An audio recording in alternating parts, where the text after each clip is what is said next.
Pemirsa, sederet influencer dan selebritas tanah air hadir dalam peresmian Geraha Utama Akmil Magelang.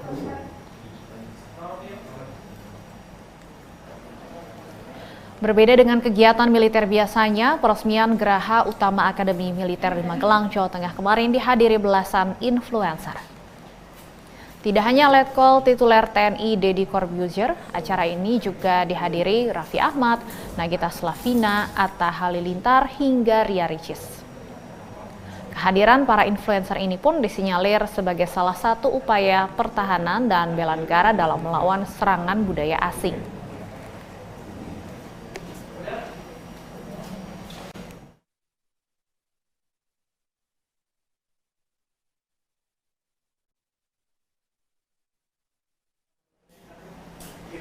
Ya, pemirsa, seperti apa konsep bela negara yang bisa diterapkan melalui selebritas dan influencer? Kami sudah terhubung dengan pengamat militer dan pertahanan ISES Hairul Fahmi dan anggota Komisi 1 DPR Dave Laksono. Selamat malam Mas Fahmi, Mas Dave. Ya, saya akan ke Mas Fahmi terlebih dahulu. Mas Fahmi, sebenarnya dari kacamata militer dan pertahanan, seperti apa sih peran para influencer dan selebritas yang bisa dimungkinkan dalam segi militer dan pertahanan negara? Sorry Mbak, agak kurang jelas tadi ada suara itu. Ya, Mas Fahmi, kalau dari segi atau dari kacamata militer dan pertahanan, seperti apa peran dari selebritas dan influencer yang bisa dimanfaatkan? Iya, sebenarnya gini, hakikat pertahanan negara kan adalah segala upaya pertahanan itu bersifat semesta dan penyelenggaraannya didasarkan pada kesadaran atas hak dan kewajiban warga negara serta keyakinan pada kekuatan dan disusun berdasarkan prinsip-prinsip demokrasi, HAM, kesejahteraan umum, lingkungan hidup, maupun ketentuan hukum nasional dan kebiasaan juga prinsip hidup berdasarkan secara damai. Nah, itu berarti tidak bertumpu pada kekuatan militer semata, tapi juga pada kekuatan non militer. Nah, peran dan kontribusi dari para influencer ini juga tidak ketinggalan dia kecakapan, kepiawaian mereka dalam pengelolaan ruang digital sebagai sarana pembentukan dan penggalangan opini publik. Itu saya kira penting ya dan sangat potensial berkontribusi bagi upaya-upaya penyebarluasan pesan-pesan kebangsaan dan bela negara. Nah, ini yang saya kira memang harus diapresiasi dan terus diwadahi ya. Apalagi saya sendiri juga selama ini memang mendukung dan bahkan menyarankan supaya pemerintah menyiapkan program-program menyangkut pembinaan kesadaran bela negara yang punya karakter milenial, kekinian, bahkan visioner ya, yang juga tentunya lebih segar, lebih menarik, lebih substansial gitu ya, diselenggarakan dalam berbagai ruang lingkup dan multi platform gitu supaya memungkinkan jangkauannya makin luas, karena tantangan kita ke depan itu bukan hanya bersifat militeristik tapi juga terutama hal-hal yang sifatnya non militer termasuk dalam hal yang bersifat kebudayaan. Nah, itu yang saya kira juga penting untuk didorong terus, dan yang kita lihat kemarin adalah ya salah satu wujudnya saja gitu. Ya, penegasan kembali Mas Fahmi, karena seringkali kalau kita bicara mengenai pertahanan yang muncul dalam benak kita adalah pertahanan secara militer, ancaman perang dan sebagainya. Sementara tadi yang Anda sampaikan mengenai budaya, apakah kemudian serangan atau invasi budaya asing ini sebenarnya juga salah satu bentuk ancaman terhadap negara kita? Oh ya, betul. Ya, sebagaimana pertahanan itu dibangun ada yang sifatnya hard defense atau pertahanan yang bersifat keras gitu ya, ada juga bersifat lunak. Ini menyangkut dengan menyangkut dengan potensi ancaman ya. Potensi ancaman kita itu bukan hanya bersifat keras atau aspek militer saja, tapi juga non militer. Nah, non militer ini yang sebenarnya lebih luas ruang lingkupnya ya, ruang lingkup ancamannya. Dia bisa datang dari aspek ideologi, politik, ekonomi, sosial, budaya ya, dan lain sebagainya yang kira-kira itu justru lebih berdampak dan lebih menyangkut hajat hidup masyarakat. Baik, Ya, Mas Dev, memang kalau bicara mengenai Ya, bela negara bisa dilakukan dengan berbagai cara. Apakah kemudian influencer ini bisa dimaksimalkan perannya mungkin sebagai role model dalam bentuk bela negara bagi masyarakat Indonesia khususnya? tentunya ya influencer ini kan mereka memiliki dedicated follower yang sampai jumlahnya itu jutaan, kemudian kalau di total bisa sampai ratusan juta. Nah, mereka itu bisa menyampaikan pesan-pesan, menyampaikan informasi, ataupun juga yang mendidik, yang menghibur tentang hal-hal yang berkaitan dengan bela negara, hal-hal yang berkaitan dengan membangkitkan rasa-rasa nasionalis kita, rasa-rasa patriotisme kita. Nah, khususnya di sini uh, itu suara marching band bisa dipelanin nggak ya? Jadi gini, agak-agak nyaru suara saya suara marching band ya. Baik, nah, jadi dengan adanya para influencer menyebarkan informasi-informasi tentang kegiatan yang dibangun oleh Kemhan yang merupakan bagian program dari pemerintah untuk terus memperkuat identitas negara kita, membangun rasa kecintaan kita, dan juga kita harus ingat loh ya bahwa penduduk Indonesia itu lebih dari 55% adalah generasi muda, Gen Z dan generasi milenial. Mereka sangat kritis dan sangat aktif di dunia digital. Nah, salah satu fungsi daripada para influencer itu untuk terus menyebarkan informasi-informasi agar generasi muda kita, Gen Z kita, milenial kita itu tidak hanya berkutat dengan hal-hal yang budaya asing, apakah itu budaya K-pop kah, atau budaya barat, atau budaya-budaya lainnya. Bukannya itu sesuatu yang negatif, bukan itu sesuatu yang jelek, akan tetapi jangan sampai budaya kita semakin teriris dan itu berdampak kepada patriotisme dan juga nasionalisme kita.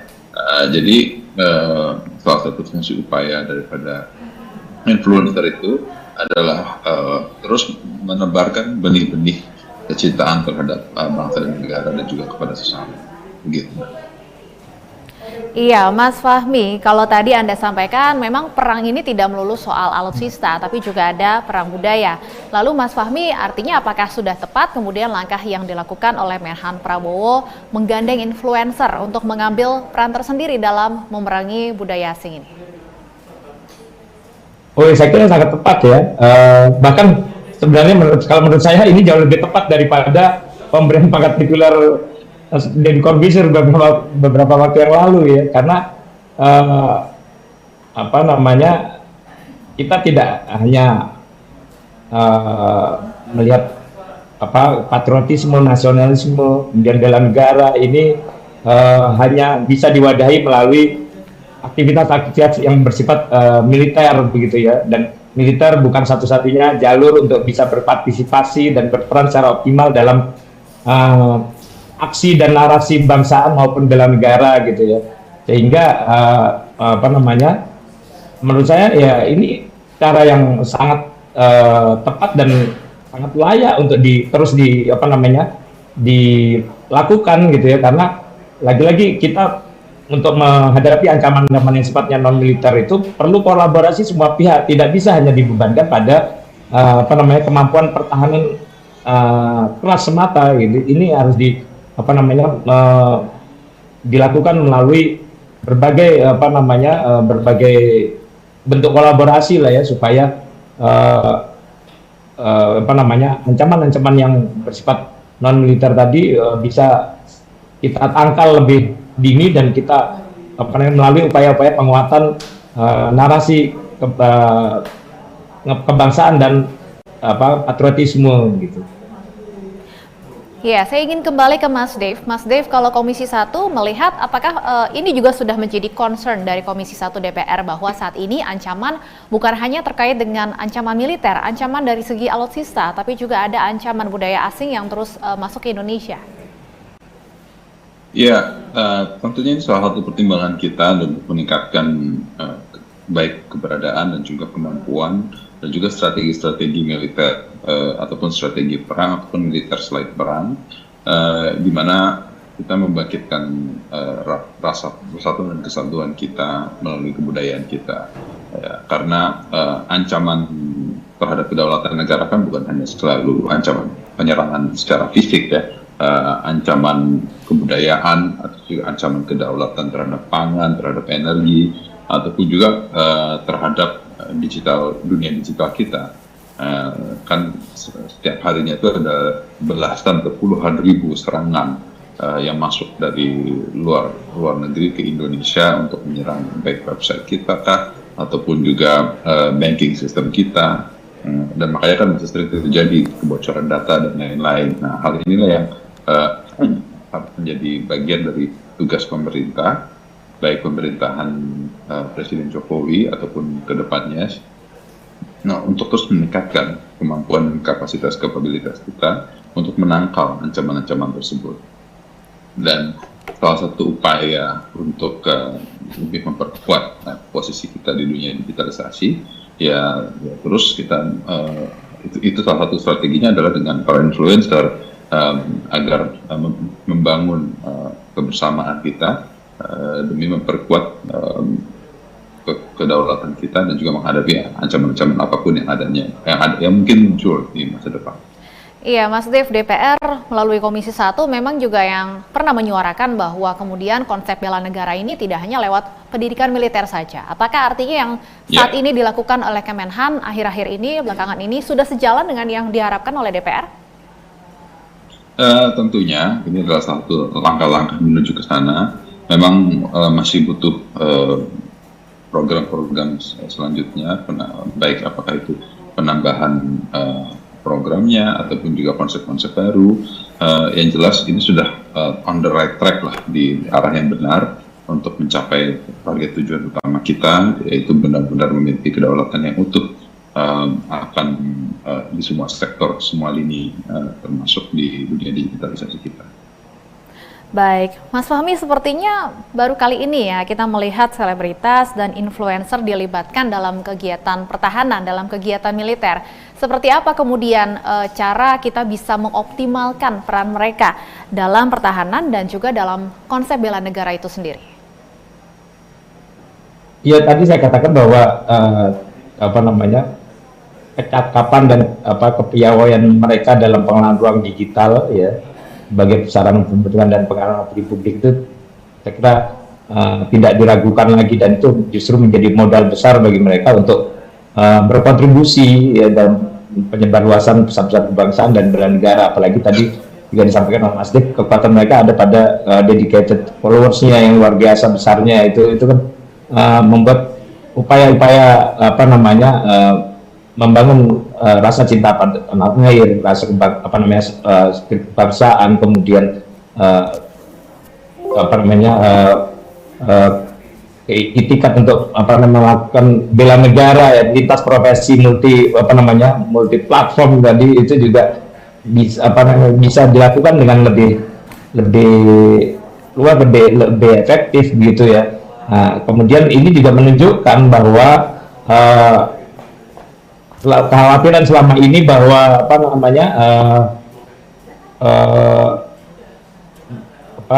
upaya pertahanan itu hanya bersifat militeristik justru menjadi tidak benar begitu ya, bahwa kampanye kebangsaan dan bela negara itu justru dengan kehadiran para influencer itu bisa kita tunjukkan bahwa itu bukan lagi sekedar kampanye militerisme, tapi merupakan justru bentuk simbolisasi inklusivitas gitu ya, kemudian simbolisasi kesukarelaan warga negara untuk ikut serta dalam usaha bela negara tanpa harus menjadi harus tampil dalam sosok militer begitu. Ini saya kira justru lebih akan masuk ya, terutama bagi generasi yang lebih muda yang mungkin tidak semuanya punya keinginan untuk menjadi bagian dari kekuatan militer di masa depan begitu. Saya kira itu ya. Baik, peran menarik dari influencer bisa keterlibatan mereka. dioptimalkan dalam konsep bela negara. Saya ingin minta tanggapan dari Komisi 1 DPR mengenai hal ini. Mas De, peran apa kemudian yang Komisi 1 DPR memandang masih bisa digali, masih bisa dimaksimalkan dari para influencer ini? Mengingat seperti yang Anda sampaikan tadi, mereka punya followers yang besar, sehingga jika kita memaksimalkan perannya untuk hal yang positif, tentu dampaknya juga harapannya bisa besar ke masyarakat. Tentunya hal-hal yang berkaitan tentang posisi Indonesia ataupun juga kehidupan sehari-hari, bagaimana kita bisa merepresentasikan Indonesia baik di forum-forum internasional atau forum domestik, lalu juga hal yang berkaitan dengan misalnya apa yang kita posting, itu tetap menunjukkan kebudayaan-budayaan kita ya. Ya, memang ini sepertinya cross sektoral ya. Jadi kalau kita ngomong hal kebudayaan, berarti mungkin itu adalah tugasnya Kementerian Kebudayaan. Hal yang tentang kependidikan itu berkaitan dengan Kementerian Pendidikan. Akan tetapi kita bisa melihat dari grand scheme of things. Jadi kita lihat skema besarnya bahwa dengan para influencer ini bisa terus memancing dan juga bisa mengajak generasi muda Indonesia untuk terus mempromosikan hal-hal tentang kemajuan Indonesia di berbagai macam sektor, apakah di sektor sains, sektor akademisi, sektor kebudayaan, sektor teknologi. Ini menunjukkan bahwa kemajuan Indonesia secara general, dan dengan itu menunjukkan bahwa kita memiliki generasi muda yang produktif, generasi muda yang kuat, ekonomi yang tinggi, ya, dan ini juga akan membangkitkan kepercayaan dunia publik, baik domestik ataupun luar negeri, akan kemampuan Indonesia itu berkembang dan juga memposisikan diri kita sebagai global player. Ya, pemerintahan hari ini telah berhasil meningkatkan posisi Indonesia di berbagai macam sektor, khususnya di forum-forum multilateral seperti di pertemuan G20, pertemuan ASEAN, lalu juga di Asian Games, SEA Games. Itu menunjukkan bahwa kemampuan Indonesia, kepemimpinan Presiden Jokowi ini ditunjukkan bahwa kita mampu bersanding dengan dunia negara-negara Barat, negara yang sudah dicap sebagai negara-negara industrialis. Dan di sini para influencer bisa terus mendorong, mengajak para generasi muda Indonesia dan juga semua sektor, apakah itu di sektor swasta ataupun juga di lembaga-lembaga pemerintahan pusat ataupun daerah, untuk terus showcasing akan keberhasilan dan juga breakthrough ataupun juga inovasi-inovasi yang mereka buat, baik secara mikro ataupun secara makro. Ya. Secara mikro, misalnya pemerintahan desa melakukan digitalisasi akan pelayanan untuk pengurusan KTP atau pengurusan surat-surat perizinan. Itu kan ada salah satu breakthrough bisa di desa tersebut. Nah, itu kan secara makro yang bisa macam-macam lah. Tapi hal-hal ini akan terus menambah posisi Indonesia, akan kemampuan kita untuk bagaimana memodernisasi masyarakat kita, dan ini adalah salah satu peran yang dapat dimainkan oleh para influencer, ya, untuk terus merangsang generasi muda Indonesia untuk selalu berpikir inovatif ke depannya, gitu. Baik, tapi kalau kita bicara mengenai ancaman untuk nasionalisme, saya ingin kembali ke Mas Fahmi terlebih dahulu. Mas Fahmi, sebenarnya kalau secara non-militer, apa saja kemudian hal-hal yang bisa menjadi ancaman untuk nasionalisme kita, terutama untuk generasi muda ya, generasi milenials dan generasi Z? Iya, banyak sekali ya kalau kita bicara ancaman sifat kebudayaan. Pengaruh budaya-budaya asing yang masuk melalui budaya pop culture gitu ya, itu kan juga merupakan ancaman bagi eksistensi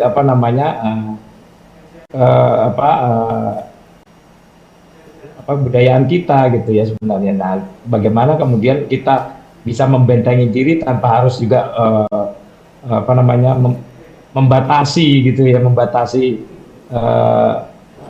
masuknya pengaruh-pengaruh kebudayaan asing ini juga menjadi hal yang penting gitu ya, supaya kita tidak kemudian terbawa arus, kemudian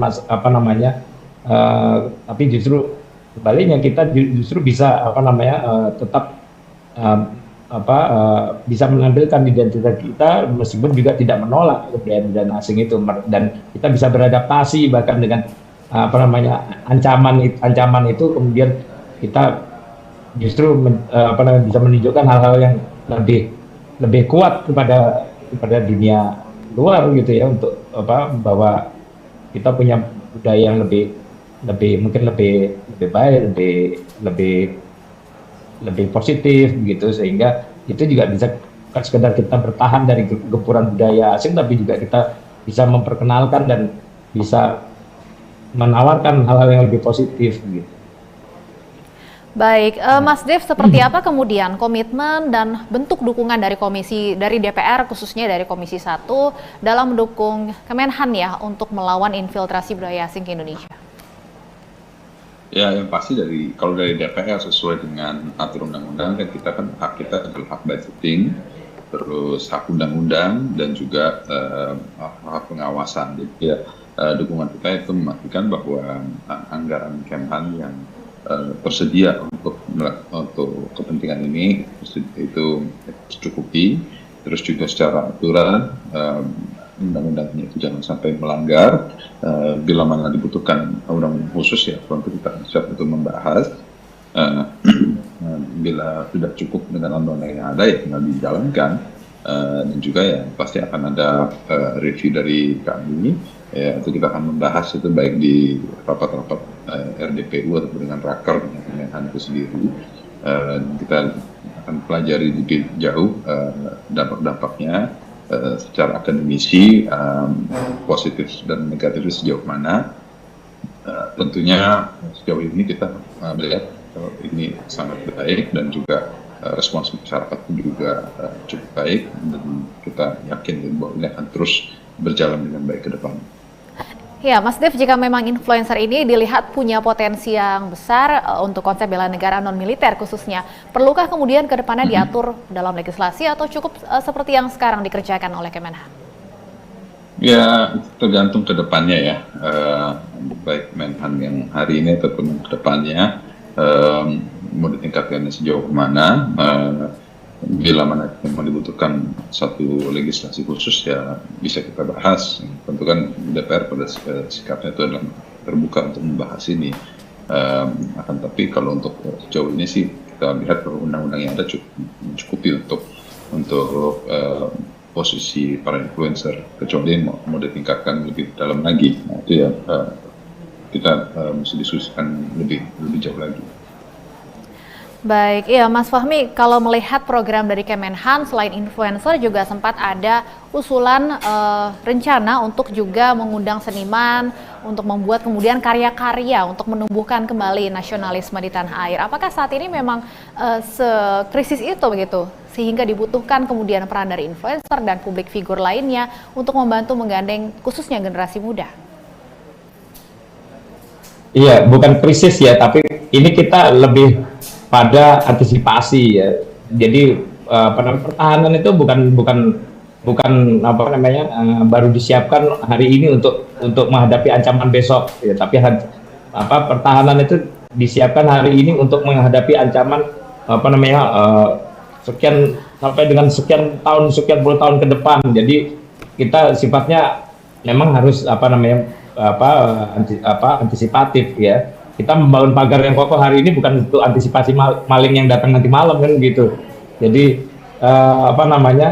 ini bukan sekedar karena kita menghadapi krisis, tapi kita menyiapkan diri untuk secara lebih baik gitu ya, supaya ke depan apa-apa yang berpotensi menjadi ancaman terutama dalam aspek non militer ini bisa kita siapkan lebih awal, lebih dini, dan itu melibatkan kolaborasi banyak pihak begitu ya. Dan saya ingin menambahkan sedikit dari yang disampaikan Bang Dev, bahwa itu semua sudah ada diatur dalam Undang-Undang Nomor 3 Tahun 2002 tentang Pertahanan Negara, kemudian di Undang-Undang Nomor 23 Tahun 2019 tentang pengelolaan sumber daya nasional untuk pertahanan negara. Jadi tidak ada yang melawan hukum di sini, semuanya punya alas hukum yang kuat, dan sejak awal prinsip pertahanan kita dibangun atas dasar kesemestaan ya. Ya, artinya apa namanya, seluruh komponen masyarakat itu bisa dilibatkan, dapat dilibatkan dan harus terlibat begitu, sehingga dalam konteks ini ya yang dilakukan Kementerian Pertahanan hanya ya memfasilitasi dan memwadahi saja, dan kemudian DPR tentunya memberikan dukungan dalam bentuk apa namanya, anggaran yang memadai. Iya, Mas Fahmi, apakah kemudian tugas dan fungsi dari influencer bela negara akan dalam konsep pertahanan masa kini dan masa depan ini akan semakin diperlukan? Mas Fahmi, Anda melihatnya seperti apa? Oh iya, saya kira ini diperlukan ya, karena tidak mungkin kita apa namanya, semua hal itu bertumpu pada kekuatan militer ya. Ada kesenjangan dan ada keterbatasan kemampuan prajurit dalam mengelola hal-hal yang merupakan ruang lingkup kompetensi para influencer tadi ya. Dan apa namanya, dan menurut saya itu menjadi sangat penting karena kita saya tidak bisa menumpukan apa namanya, kapabilitas pertahanan kita hanya pada 400-500 ribuan prajurit TNI, sementara luas wilayah kita begitu luas, penduduk kita begitu besar, ada ratusan juta, dan lagi prinsip kesemestaan dalam konstitusi itu juga harus terus difasilitasi dan diwadahi begitu ya, karena prinsipnya adalah seluruh warga negara, seluruh rakyat Indonesia itu berhak dan wajib, haknya itu yang harus kita wadahi gitu ya, dan apa namanya, dan difasilitasi supaya makin kuat di masa depan, karena apa namanya ya, seluruh warga negara itu punya hak dan kewajiban untuk ikut bela negara, sehingga para influencer ini ya akan menjadi aktor-aktor utama untuk memadai atau untuk menunjukkan bahwa seluruh masyarakat di luar yang berstatus militer itu juga punya concern yang sama terkait dengan upaya-upaya bela negara. Ya, konsep ini yang mungkin banyak belum diketahui oleh masyarakat. Saya terakhir ingin minta tanggapan dari Mas Dave bahwa kemudian ke depannya mungkin saja para influencer dalam konsep bela negara ini akan semakin diperlukan peran dan fungsinya, Mas Dave. Ya, tentunya pasti akan ada peningkatan kebutuhan mereka, khususnya dalam pertahanan negara. Kenapa? Karena mereka bisa juga membantu menyiarkan hal-hal yang berkaitan tentang program pembangunan pertahanan negara, terus juga menyampaikan kepada masyarakat sehingga persepsi ataupun negatif, kayak contohnya kemarin tentang alutsista usang, alutsista bekas. Padahal kan sebenarnya tuduhan-tuduhan ataupun permainan isu yang disampaikan itu sangat politis karena berkaitan dengan Pilpres. Padahal sebenarnya jauh dari itu, bahkan nggak lama setelah debat kemarin kita baru menerima delivery sejumlah pesawat baru, helikopter baru dengan peralatan tempur yang termodern, berikut juga dengan senjata dan amunisinya. Nah, salah satu peran dari para influencer itu bisa menyampaikan kepada masyarakat. Ya, selain bisa menyampaikan melalui media cetak, media elektronik ataupun juga media online, ya para influencer itu bisa langsung menampilkan seberapa modernnya, seberapa pentingnya, ataupun seberapa hebatnya kemampuan pesawat tempur kita itu dalam membela dan juga mengamankan wilayah kita. Nah, karena ini mereka langsung berkaitan dengan jutaan follower mereka. Nah, sehingga persepsi ataupun kekhawatiran, ketakutan terhadap ancaman itu dapat sirna dengan informasi yang benar, tepat yang disampaikan oleh mereka kepada masyarakat. Itulah salah satu fungsi utamanya. Dan mungkin kedepannya bisa dibuat konsep-konsep baru tentang penyampaian informasi, ataupun juga bisa misalnya ketika kita ingin membuka kesempatan untuk komponen cadangan ataupun juga program-program lainnya, sehingga bisa nanti sosialisasikan agar informasi yang benar tersampaikan dengan tepat. Baik, terima kasih Mas Dave, Mas Fahmi sudah berbincang bersama kami malam hari ini di Bersatu Kawal Pemilu. Selamat malam, sehat selalu. Pemirsa, Bersatu Kawal Pemilu masih akan kembali usai jeda berikut, tetaplah bersama kami.